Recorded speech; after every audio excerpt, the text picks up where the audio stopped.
Soy Marcelo Martínez, de nacionalidad colombiana. Nací en Colombia, en una ciudad que se llama Pereira. Vivo en Madrid y tengo nacionalidad española. Ahora estoy en una ciudad que se llama Duisburg. Queda muy cerca a Düsseldorf, es una ciudad en Alemania. Me dedico actualmente a la prostitución. Es una solvencia, es una necesidad, es un método de sobrevivencia económico.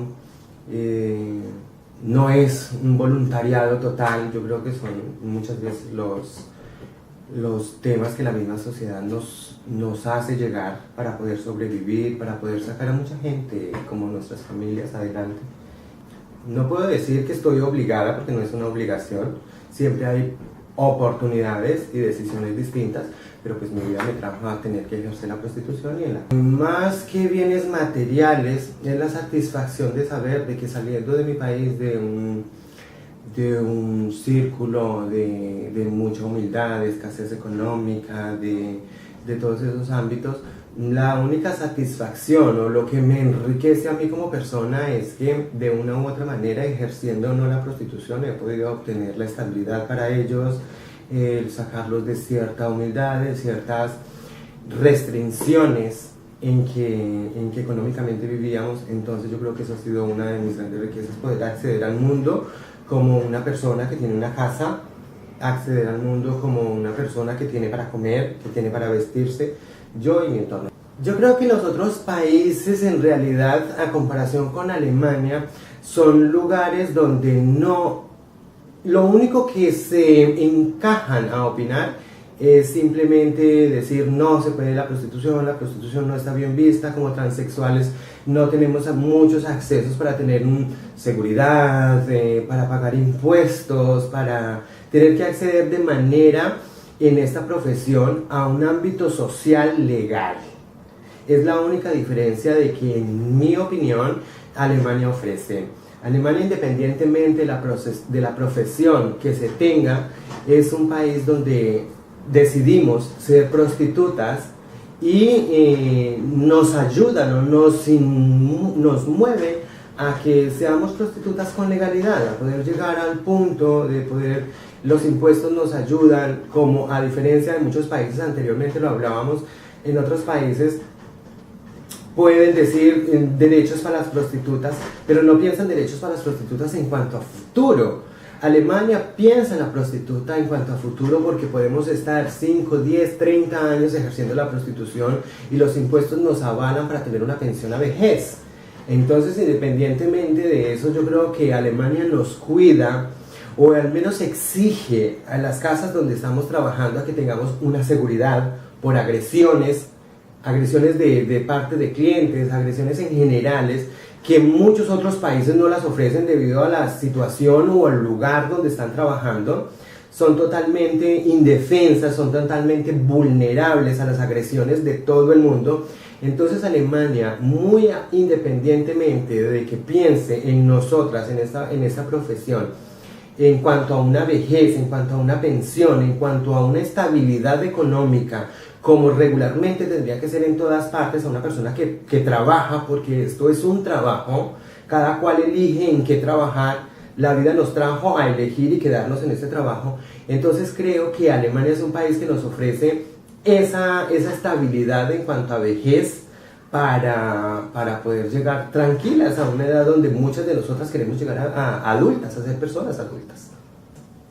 O sea, en la estancia donde estamos, en el lugar de nuestro trabajo, tenemos las habitaciones llenas de alarmas.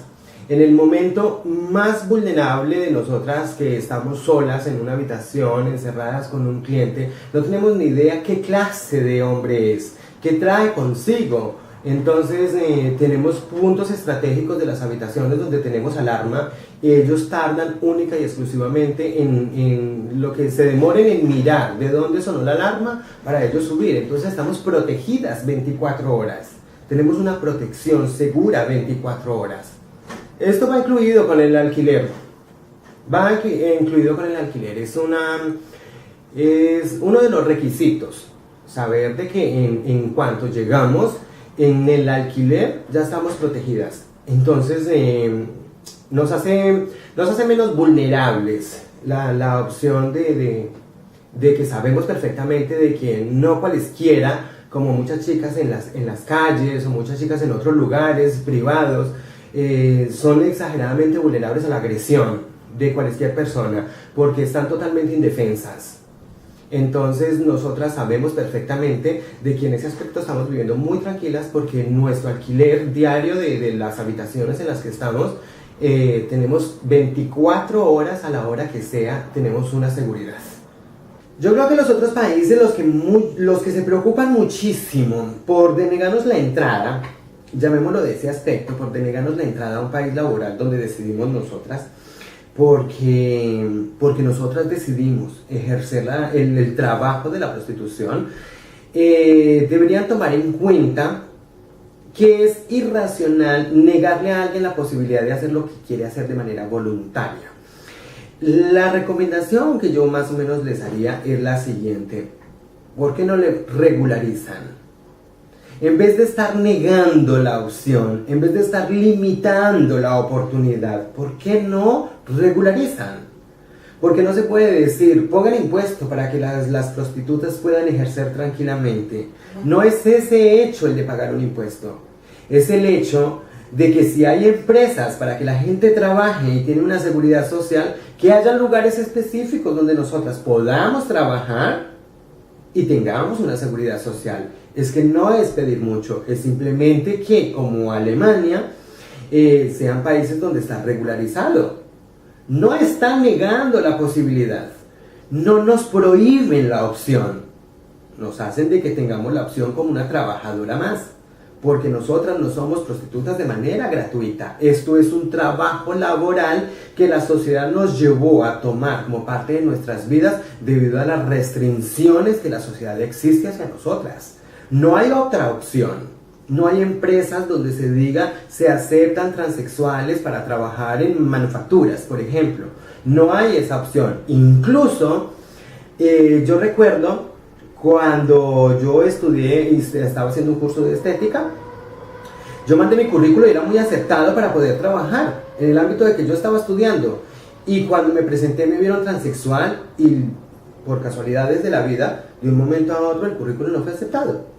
Cuando yo era en ese momento una de las buenas opciones para el currículo. Poco tiempo después, ya aclarando con las personas de la escuela donde yo estaba estudiando, decían que no era normal, no era típico que hubieran transexuales metidas en un ámbito de eso. Claro, me vieron transexual, el currículo les encantó, como no me tenían de forma física, entonces aceptaron el currículo de fulano de tal, que era quien rellenaba el currículo. Pero claro, al verme ya de manera presente, entonces ya hubo siempre un pero. Entonces claro, cuando las puertas se cierran, hay que buscar para comer, hay que buscar para pagar, hay que buscar para vivir, y entonces la única opción donde sí era aceptada, quiera o no, me gustara o no la opción, era recurrir a la prostitución, que era lo más lógico que en ese momento estaba. La vida de las transexuales en Colombia es una vida exageradamente difícil, por un lado y por otro bien. Tenemos acceso única y exclusivamente al ámbito estético, peluquería y poco más, porque somos un país donde todavía no tenemos una voz cantante que diga que podemos opinar, que podemos estudiar, que podemos ser. Existe, llamémoslo, protocolo social en que no tenemos derechos, somos totalmente hechas para pertenecer a un mismo círculo, prostitución o, en este caso, las que pueden hacer peluquería.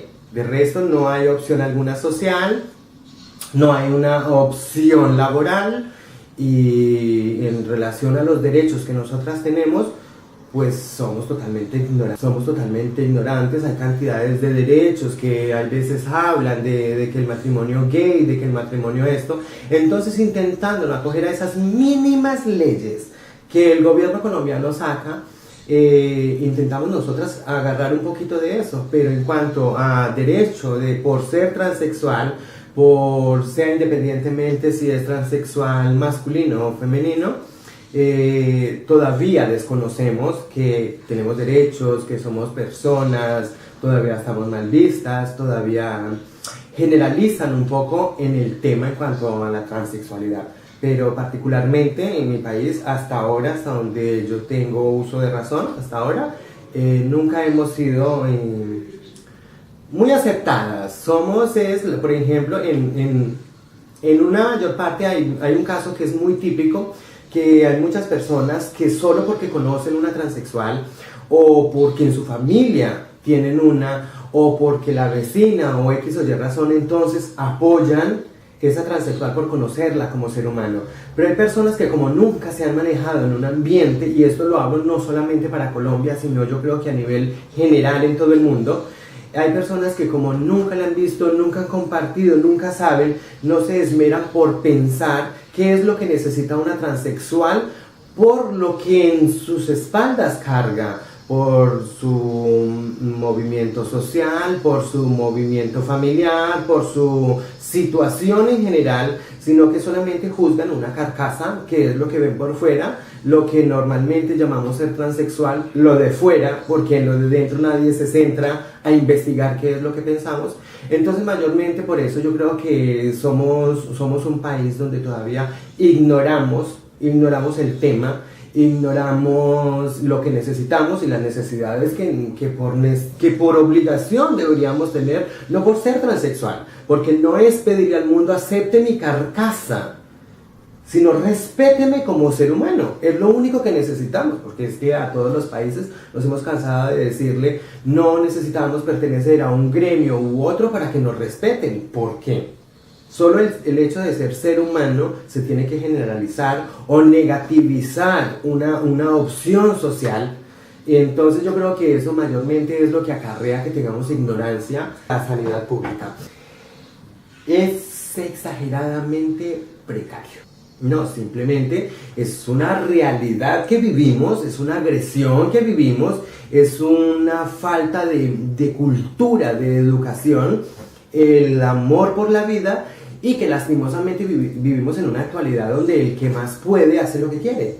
Entonces son quienes disponen de la vida de nosotras a la hora que les apetezca. Por eso vivimos una realidad de que yo soy de las que piensa que mi país me encanta, mi familia, mis raíces. Soy 100% colombiana, independientemente de la nacionalidad y en el país donde viva. Me siento orgullosa de tener mi gente, mi comida y mi cultura.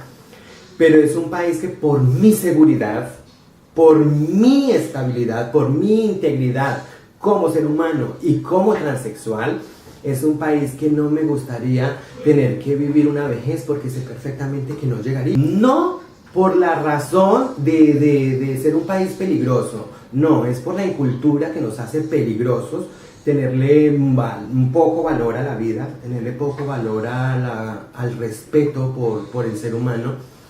Y entonces yo creo que en base a eso sería un país de que yo aquí en Europa me siento más seguro. Yo voy a mi país y salgo con miedo, pero salgo con miedo porque aquí hay mucha libertad. Aquí la libertad de ponerse un buen bolso, una buena joya, irse al supermercado, llamémoslo así, es algo más. Un día de rutina, simplemente. En mi país el hecho de ser transexual ya es una agresividad para muchos. A pesar de que se lucha cada día, hay más transexuales saliendo, nuevas generaciones que van abriendo un poquito esa mentalidad. Por lo menos con la mía y de las que yo conozco, yo creo que en Colombia no se cataloga, por lo menos en las familias, y creo que en muchas familias, no solamente en Europa, no se cataloga la transexual por lo que es físicamente, sino por el ser humano que conoce la familia. Yo creo que no hay nada más gratificante, independientemente si se es transexual o no, que tener un hijo que sea un buen ser humano. Normalmente, por naturaleza, no puedo generalizar porque desconozco, pero yo creo que un porcentaje muy alto de las transexuales somos muy familiares, somos muy protectoras. Protegemos mucho nuestras familias, que no les falte nada, que económicamente sean estables, que sean protegidas.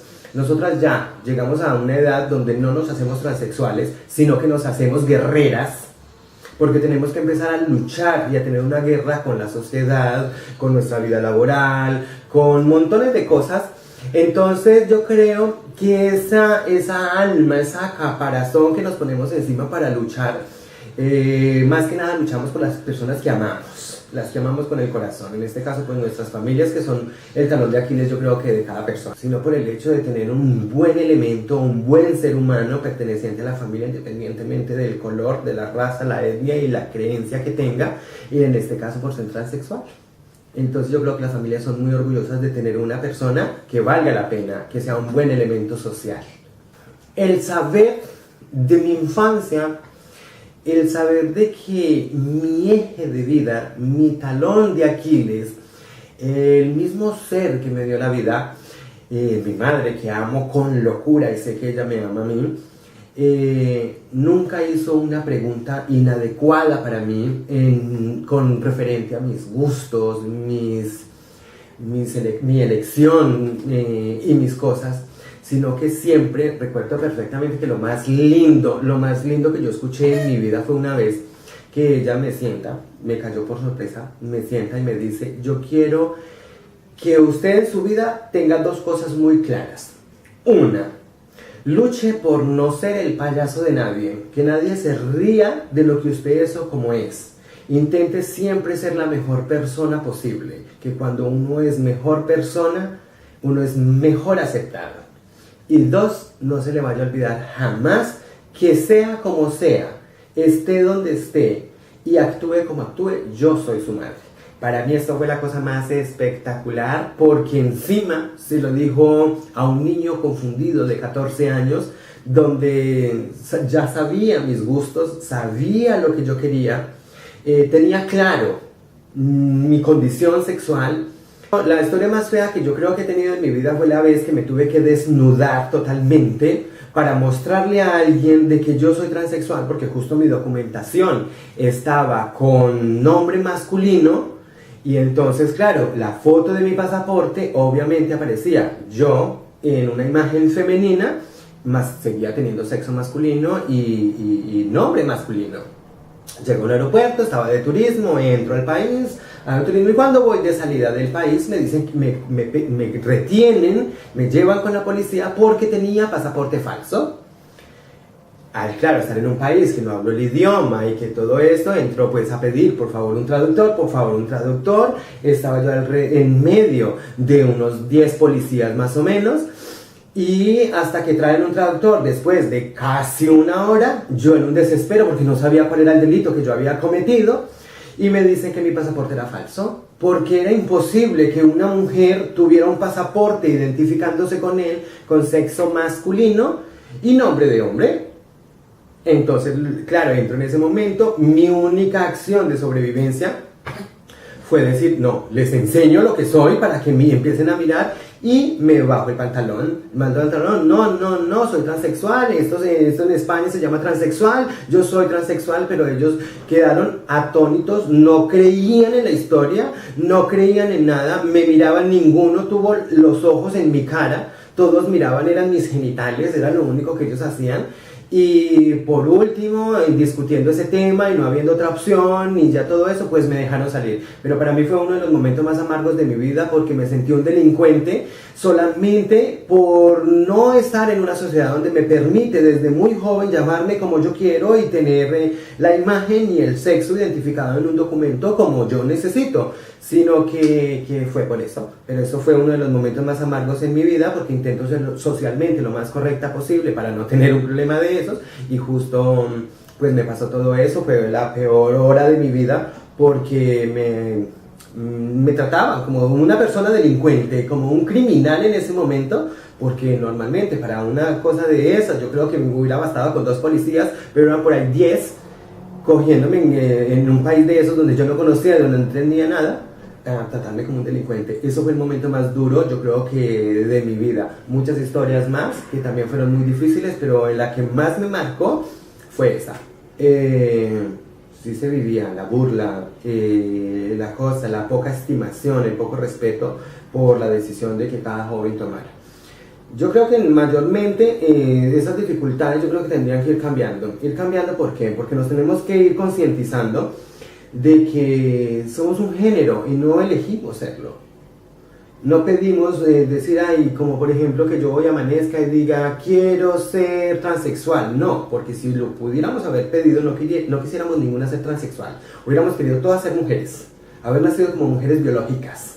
Eso es lo que hubiéramos pedido, no hubiéramos pedido ser transexuales, porque como mujeres biológicas no hubiéramos sufrido tanto agobio, tanto repudio y tanta exclusión ante una sociedad.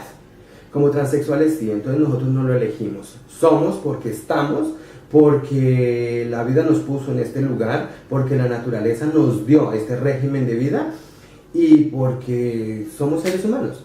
Pero yo creo que debería, para las nuevas generaciones, para las nuevas personas, yo creo que concientizarse mucho de que es que mayormente como menores de edad, estando en una situación de esa transgresión sexual y psicológica, porque no es aceptarnos como somos, sino que llega el momento donde ay, si soy transexual. Ese es el momento que llega, de coger y tener esa palabra de asombro, decir, soy transexual. No sabía lo que yo era, hasta ahora que hay una palabra que me define. Pero hasta el momento sabíamos que éramos niños y jugábamos como niños, con la inocente de niños, sabíamos que eran quienes nos gritaban, quienes nos hacían bullying, quienes nos criticaban, y entonces vivíamos en ese yugo del comentario y de la risa y de la mofa de quien nos veía con esa feminidad y con esa desviación de lo que medianamente tendría que haber sido como rutina de vida para nosotras. Pero yo creo que deberían sí concientizarse mucho de que el mayor apoyo se necesita es en la niñez. Quien tiene una afinación como transexual debería tener mucho apoyo, mucho más para concientizarse de que no debería tener miedo de serlo, de que estamos en una generación donde tenemos sí o sí que actuar de manera inteligente con el prójimo, independientemente del género que tenga. Y siendo transexual como un género mucho menor en este mundo, deberían concientizarse muchísimo la sociedad, los colegios, las escuelas, las familias y todo el mundo, de que nosotros necesitamos un apoyo de alguien que nos ame, de alguien que nos haga fuerte para que esta lucha contra nuestros favores, nuestras leyes, nuestros derechos, hagan parte de nuestra vida, estemos preparadas para eso, y no que esta lucha sea preparadas para luchar, para poder defendernos de que se burlen de nosotras, para que nos pisoteen, para que nos den nuestros derechos. Yo creo que eso es una concientización que debería tener la sociedad en mi país y en muchos lugares del mundo, para poder saber que necesitamos ser de jóvenes y de niños. En España, el tema de mis papeles fue una cosa muy difícil. Seguí el protocolo, antes de cambiarlo desde los de España, seguí el protocolo que se necesitaba en Colombia. Me aceptaron a la primera de cambio. Seguí normalmente todos los requisitos que ellos me exigían para poder realizar el cambio de nombre y no tuve problema en ningún aspecto. Era evidente que yo quería cambiar el nombre para que estuviera de acuerdo con mi imagen. Caso que no pasó en España. En España llego con la documentación que requerían, con mi documentación de Colombia para poder cambiar los papeles, y me dicen, llego yo al registro civil y entonces con la documentación que ellos más o menos me pedían, y ellos me dicen que necesitaba tener un certificado médico endocrino de que yo tenía mínimo 2 años de tratamiento hormonal, y adjuntando a este necesitaba uno psicopsiquiátrico. ¿Para qué? Psicológico y psiquiátrico, para ellos poder darme el derecho a yo acogerme a la ley 3, que es que exigían, textualmente me lo dijeron ellos, porque es la ley 3 quien exige estos documentos para poder cambiarle su nombre. De una u otra manera, si no se quiere acoger a esta ley, entonces tiene que ponerse un nombre que no sea ni masculino ni femenino, que sea neutro. A lo que obviamente yo me recuso, porque pues no puedo ir ahora a Colombia a decir, no, ya no me puede cambiar el nombre en España, entonces vengo otra vez a cambiármelo aquí, porque ellos no me van a dar acceso a esa posibilidad.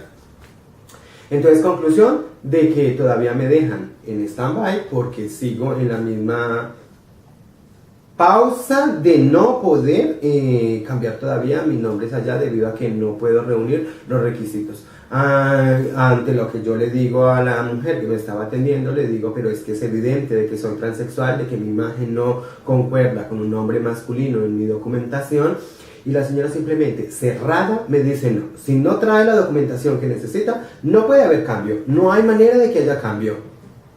Los documentos se exigen así y si no, no se lo puede cambiar. Entonces, por lo tanto, sigo maniatada ante ese derecho porque para ellos no es lo evidente, sino lo que ellos exijan. A mí la verdad es que yo creo que España es mi segunda casa. España yo la quiero como quiero mi país. En realidad yo creo que la quiero un poco más. Porque en España me hizo ser yo, en España me hizo sentir protegida, España me cogió, España me protegió, España me dio derechos, España me dio mi casa, España me dio mi vida. En España yo he podido decir que me siento tranquila. Yo puedo estar en el lugar que esté, puedo estar de viaje en el lugar que esté, pero yo llego al aeropuerto de Madrid y yo me siento en mi casa. España es un país de que no me discrimina.